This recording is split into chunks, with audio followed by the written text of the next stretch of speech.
Welcome back to another Q&A on this day with us, the British Fist. Ka-ching. That's a very soft ka-ching, NJ, almost enough to hurt my hand and pluck my heartstrings. I am Mr. Parkin. This guy sitting next to me is none other than the What's Up merchant that is NJ. What's up?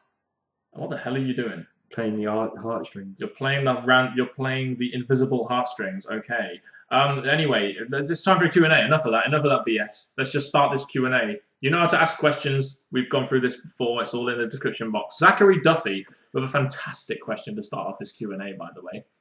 Why do the majority of the IWC not understand the concept of business and just focus on in-ring work? What's business? Exactly. Well, a lot of people are fans, so they don't really care about business. What's business? Well, I know what business is. I studied it at university. But a lot of people are fans and they shouldn't really care about business. And I totally understand why you wouldn't. You're fans and you just don't care about the business. And you want to focus on in-ring work because that's what you enjoy. Whereas people like me just have a business mind and we can't help it. It's just the fact that, what's your view on this? I think, to be honest, the fact it's WWE now, they are focused on the entertainment. But yes, when there's entertainment, there has to be logic, there has to be reasoning, there has to be a reason why Vince McMahon, now coming to be Triple H, is doing what they're doing. But at the same time, I guess when fans watch it, they want it for the entertainment more than anything else. This kid, Cody, if you could choose any of the 4 guys to be world champion / WWE champion, who would it be? You've got Razor Ramon, Mr. Perfect, Jake the Snake Roberts, and Rick Rude. All of them would have been great champions. I'd say Jake the Snake Roberts. You say Razor Ramon, I say Jake the Snake. That's just me. Mr. Perfect and Rick Rude would have been fantastic champions, and it's a dishonesty that we should pick between these 4. Well, the fact that they gave Diesel in that kind of area and Scott Hall not quite there, even though he had some quality matches, it's a disgrace. Cheap Daff. If you have the same amount of money as WWE has to start a new wrestling company, how would you compete with them? Well, the first thing you would need to do is establish a brand. Like the WWE brand is recognized by everyone. If you say wrestling, people say WWE, maybe WWF. So the first thing you'd need to do, like the British Fist, it's a brand, essentially. So you'd need to do whatever you can to establish that brand and make it feel unique from the competing company. While you're sorting that out, I think my main focus and goal would be getting a nice, rounded talent of people that we know is going to be, I'm going to look forward to seeing what that guy can do. That guy's got a look I want to see. That guy's got a heel look. Let's see how he comes across. So I think I'd want to work on getting a good collection of performers who will be draws or have something that fans want to see. Sounds like it'd be a good partnership, doesn't it? Let's see if we can do this. We'll call it the British Fist Wrestling Foundation or something like that, maybe. I don't know. It's not a bad idea. I can do the business side. You can do the talent and everything, pretty much everything else side. Like, I could be like the Vince McMahon. You could be like the Triple H. That sounds good, doesn't it? Playlist Maker SG. It is definitely fucking good for business. How did you think they could utilize Biggie Langston's character? Well, judging from NXT, I always thought they should turn him babyface, and they have done on SmackDown. They're making Mr. Love Machine, at one point, Well, Viscera was the Love Machine. Anyone could be the Love Machine. And Hot Chocolate. I think you could have Langston, if the feud with Ziggler actually worked and did something, I think he could have gone with the face. Maybe he would not have got high up the mountain, but it would have probably got people to like him more.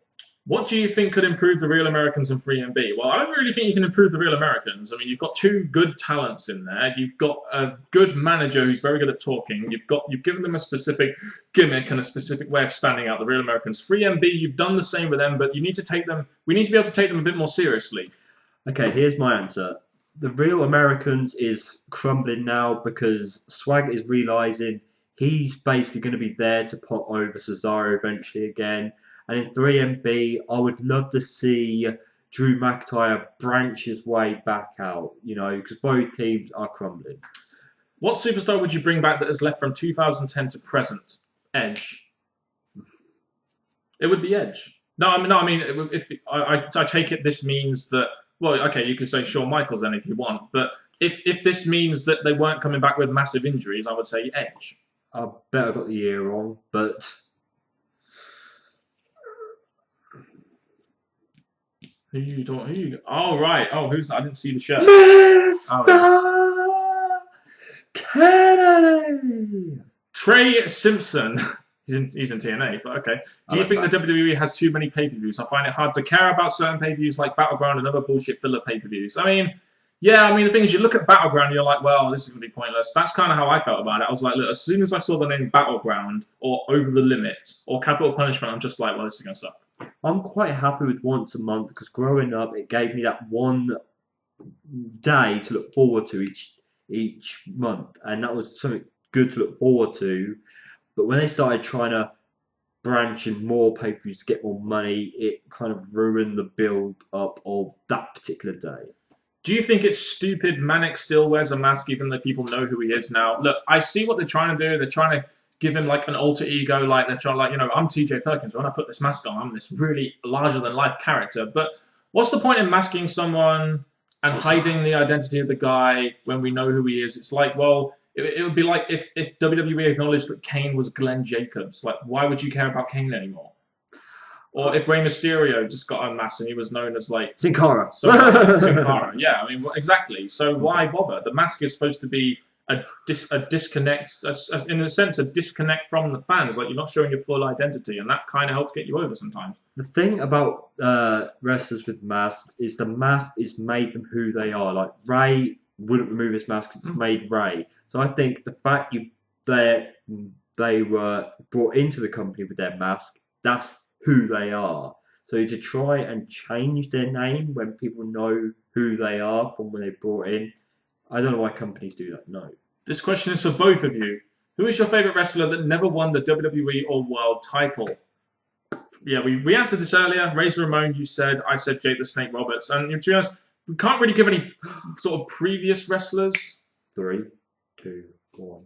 Brother! What, our truth? Yeah, come on, as a heel. Come on. As a heel, maybe. As a babyface, I'd rather you win the belt, to be honest.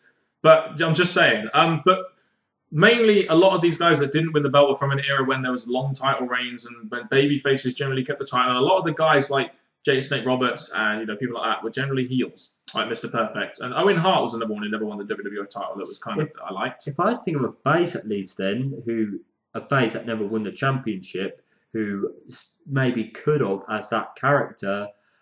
Let me try and think of a face that never actually went all the way and got it. It's hard to think because my favourite were heels. I never really paid much attention to the faces apart from they got their own feet. So basically, the conclusion to this is that you don't know. Santino Marella! There we go. With the rumour of Mickie James heading back to WWE, would you like to see her featured on a future season of Total Divas, or do you feel she doesn't need it to get over? No. I mean, I don't think Mickie James really needs Total Divas to get over. She would be already over because of how she looks and her ring ability. And that's how she got over in the first place, apart from being a kind of lesbian psycho. I know I know that every diva seems to be getting involved in it, so she may have to have an appearance, but I don't think she's going to benefit from it. No, so I mean, if she does go to WWE, no. Also, what's your take on WWE splitting feuds and just saying Total Divas are the faces and regular Divas are the heel? I would think that the WWE being a wrestling company would actually, or entertainment company, I guess, as well, but I'd think they would make their regular Divas the faces and the Total Divas the heels because they're like going into a different aspect. It's like if Rock came back from filming movies as a babyface. It just wouldn't have made much sense because he's gone to Hollywood. It's kind of... I didn't get that either, to be honest. You don't really have anything to say about it, do you? No. The Grady Bunch on Twitter. Cena versus Hogan, WrestleMania 30. Would you want it to happen? Would it be bigger than Cena Rock or Rock Hogan at WrestleMania? I don't think it would be bigger than Rock Hogan, in my opinion. I think it would be bigger than Cena versus Rock because I think Hogan is a bigger draw than Rock. But would he be a bigger draw at this point, though? So in that sense, I would think Cena Rock would be the biggest match you could do right now because Rock is still a sort of fit and active in-ring guy. Well, that'd be a good question for this Q&A. What match would you prefer to see? I know Rock and Cena's happened, so you can judge it from that. But would you rather see Cena versus Old Man Hogan or Cena versus the Brahma Bull, the eyebrow raising, the pie eating the Rock? 5 years ago, I would say Cena versus Hogan would have been a really, really good match, but it's too late now, in my opinion. Chris Beckley, do you think WWE should wait a few years before inducting someone into the Hall of Fame, or should they just keep inducting them right after they retire? This is a damn good question. There are exceptional circumstances. Like I think Undertaker should be put in the Hall of Fame on his last match. Ric Flair was put in at the right time, in my opinion. There are some people that get like Edge. Edge was put in a bit early, in my opinion. What's your take on this? Ric Flair, no. Because it was, yes, they had a storyline that made sense, but it happened right before. So you knew he was going to lose. Yeah, so I think that ruined it. So I think if it was the night after WrestleMania, maybe it'd be different. But if I think, yes, there are exceptions like Undertaker. Would be one, yeah. Even though that would happen before WrestleMania again, so it would kind of maybe ruin that. The streak. If they were planning on ending it, because that's Taker said the only way I'm going to finish is if my streak ends. But I think, to be honest, yeah, it depends on the wrestler really and the location. I would agree, but I think there are times when they could wait, like Edge and people like that. I think there are sort of people from the past that maybe deserve to get put in a little bit sooner. Just my opinion. WWE 12222. Hey, British Fist. I was wondering if there was a match between AJ Lee and Mickie James from early 2006. Who do you think would win in a battle of the psychopaths? Mickie James. That's all we really need to say. Room on Fire 8898. Before John Cena's announcement that he was facing Daniel Bryan at SummerSlam, one of the guys he was thinking about picking was Alberto Del Rio. That made me think, do you think there will ever be someone that holds the WWE Championship as well as the World Heavyweight Championship? If so, who other than Cena? Cena. Other than, yes, the WWE may put Bryan because they want to put him over and have something special in his career. Punk would have been a huge possibility just because of who he is and his character. So it's either going to be those two. Yeah, I mean, if they do, I don't think they will combine the belts and make an undisputed World Heavyweight Champion, but they may have Orton versus Cena at WrestleMania. Maybe that's the reason why they're giving Cena the World Heavyweight Championship at the next pay-per-view, Hell in a Cell. Just saying. The fact that Daniel Bryan doesn't always draw ratings doesn't make sense to me because regardless of the crowd, he gets the biggest reaction of the night. Do you think that this is more to do with the character or the fact that WWE isn't booking him correctly? You do your take first. I have a take. When it looks at Daniel Bryan, I think first the whole World Heavyweight Sheamus area, yeah, that really weren't booked in a way that all the fans were getting behind. Yes, some fans were going to give him a chance. Some fans just thought, no, it's not working. This time, he's getting week after week after week concentration. He's being put in feuds that fans want to see. He's going up against the boss, and normally when wrestlers go against the boss, it works. And I think Daniel Bryan's character right now, the fact he's getting concentration over other wrestlers like Punk's had in the past, Cena's had for all his life, Orton's had in the past. I think it's the fact that WWE are giving Daniel Bryan that opportunity. Okay, I'm going to be real with you guys here. What you need to really consider here is the fact that when your average everyday Joe turns into, let's say, a non-wrestling fan, maybe someone who's just flicking through the channels, if a guy like that, who may have watched maybe during the Attitude Era for their own reasons, but if that happens, would they see Daniel Bryan and think, right, this is a reason for me to tune in? They see a guy with a massive beard who kind of looks kind of homeless, who's kind of small, who you think, I could kick his ass. Are they really going to stay and tune in for that? If you're a pure wrestling fan, maybe. If you like the gimmick, yes, maybe. But an average everyday Joe, if you go into the street, show a picture of Daniel Bryan and show a picture of, say, Ryback, tell me which one, and ask them which one they would prefer to see on TV, I guarantee you that it would be a Ryback answer. Luca Quarter. Who do you think should win Royal Rumble 2014? We've answered this in the last question. I said Daniel Bryan. I think that'll give him a good push. You said CM Punk. I think this is more yes, I think if I had to think, I don't want it to be Daniel Bryan because he's already had this big concentration. Yeah, so I think it should be given to a surprise factor. That's all I'll say. A surprise factor, eh? I would like that, a surprise more than the obvious. Ryback? Anything can happen in the WWE. Ryback? How do you think the world title can be fixed to make it interesting again? Well, they've had Del Rio in the title picture for such a long time. First thing is to get him out of there. And to be honest with you, I think John Cena, as much as people hate him, will at least bring some prestige and some eyes back on that World Heavyweight Championship, which is why I think it's a good reason for him to come back and get the World Heavyweight Championship. Personally. I think they kind of blew it. I think, if Rob Van Dam won it, let's say he won it temporarily, and then you had, because it's normally in the past, the heels that made the World Championship look good. Triple H, Edge, Kane, Mark Henry. So I think if you had Rob Van Dam beat it and then gave it to a stronger heel than Del Rio and then had challengers try and go up for it, it would slowly build its way back up. Put it on Raw and the WWE Championship on SmackDown. That would immediately fix it, in my opinion.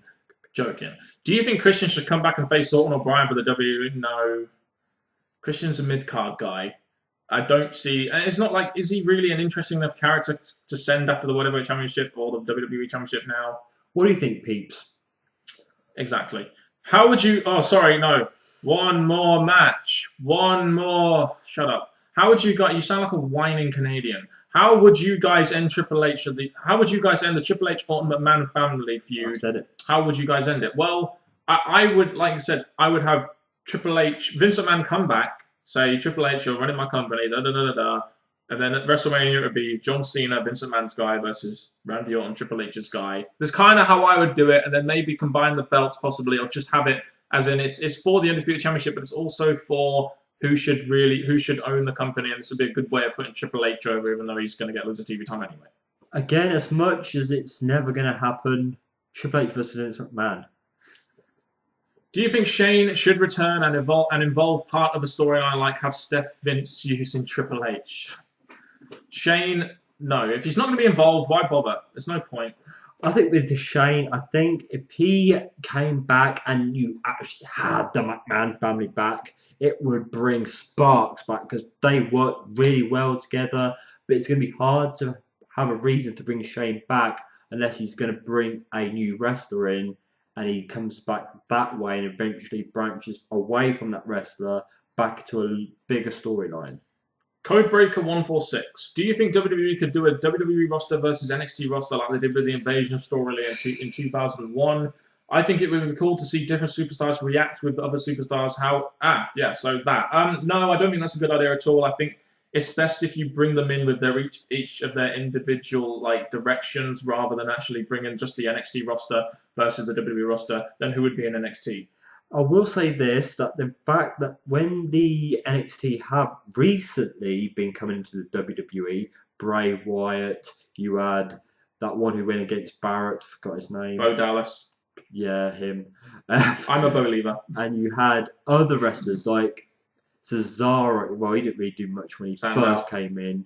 I think Ryback. Well, some of them came in and lost, but the ones that came in and actually looked good, I guess you could gradually build up a strong NXT team versus WWE team. It could work, but you have to be careful which NXT wrestlers you have. Yeah, I mean, and also you'd have to really do a good job of making them look credible because the crowd wouldn't really know who they were. So you'd need to get them instant recognition. So that means you'd have to put them over some big names in order to get them recognition. Do you see Cena or Orton doing the job to NXT guys? I don't fucking think so. Orton maybe, but not Cena. But what the NXT guys would have to do is follow the buzzards. Javalicious. What do you think are the most disappointing matches / storylines in WWE / TNA? Aces and Eights. Aces and Eights. Bound for Glory Series 2011. You built up Bobby Roode as this big-time babyface, only to have him lose in a bullshit way to... I'll carry on with this. To lose in a bullshit way to Kurt Angle to allow James Storm to win the belt so Bobby Roode could get it back. So you could put the belt on Bobby Roode for an entirely long time so James Storm wouldn't get his revenge and wouldn't get the belt and not make a star in James Storm. That was a disappointing storyline that could have been really good in my opinion. I'd say most recent Bound for Glory. This one, you've got AJ Styles in a hot place, but the way they got him there, this mysterious character, don't know if he's a face or heel, and all of a sudden... Aces and Eights. So again, TNA, I can't... Okay, that's bashing TNA. Sorry, TNA fans. WWE, okay. The fact they have these guys who get this push, you had the whole member of Nexus, and you didn't really build up the greatest amount of stars from that. Summer of Punk, another thing that could have been really good that just got bombed, in my opinion. Not in the pipe bomb sense either. Ryback. Beat Jobbers for 4 months, lose the next 12 pay-per-view matches. There we go. That's all you need to say. Turn him pointlessly heel. Have John Cena beat him, and then have him feud with CM Punk. And lose. There we go. So that's another Q&A with us, the British Fist. We had some pretty interesting questions on this Q&A, actually. So, yeah, tune in next week for another Q&A. That's pretty much it. What we said is you found out we've asked you a few questions in our Q&As. We appreciate to see what you say because we do read as we do pull out the questions. But till next time, people, thank you very much for these sets of questions. And believe me, the best is yet to come.